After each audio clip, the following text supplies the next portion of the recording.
نحن خلقناكم فلولا تصدقون أفرأيتم ما تمنون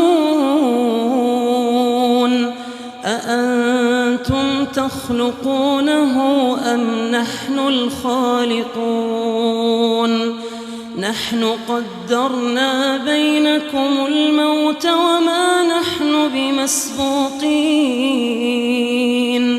على أن نبدل أمثالكم وننشئكم فيما لا تعلمون ولقد علمتم النشأة الأولى فلولا تذكرون أفرأيتم ما تحرثون أأنتم تزرعونه أم نحن الزارعون لو نشاء لجعلناه حطاما فظلتم تفكهون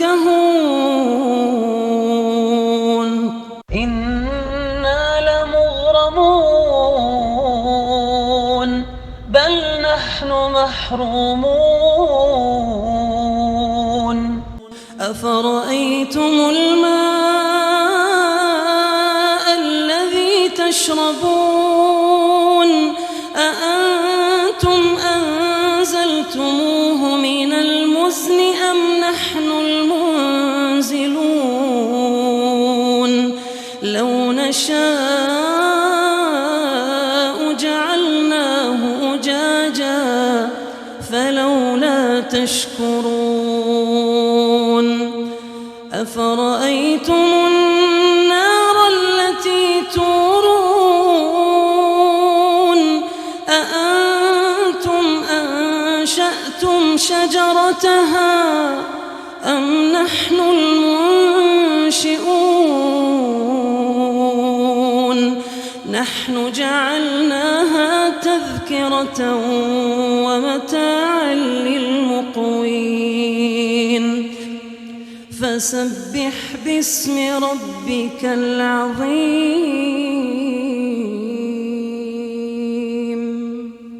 فلا أقسم بمواقع النجوم وإنه لقسم لو تعلمون عظيم إنه لقرآن كريم في كتاب مكنون لا يمسه إلا المطهرون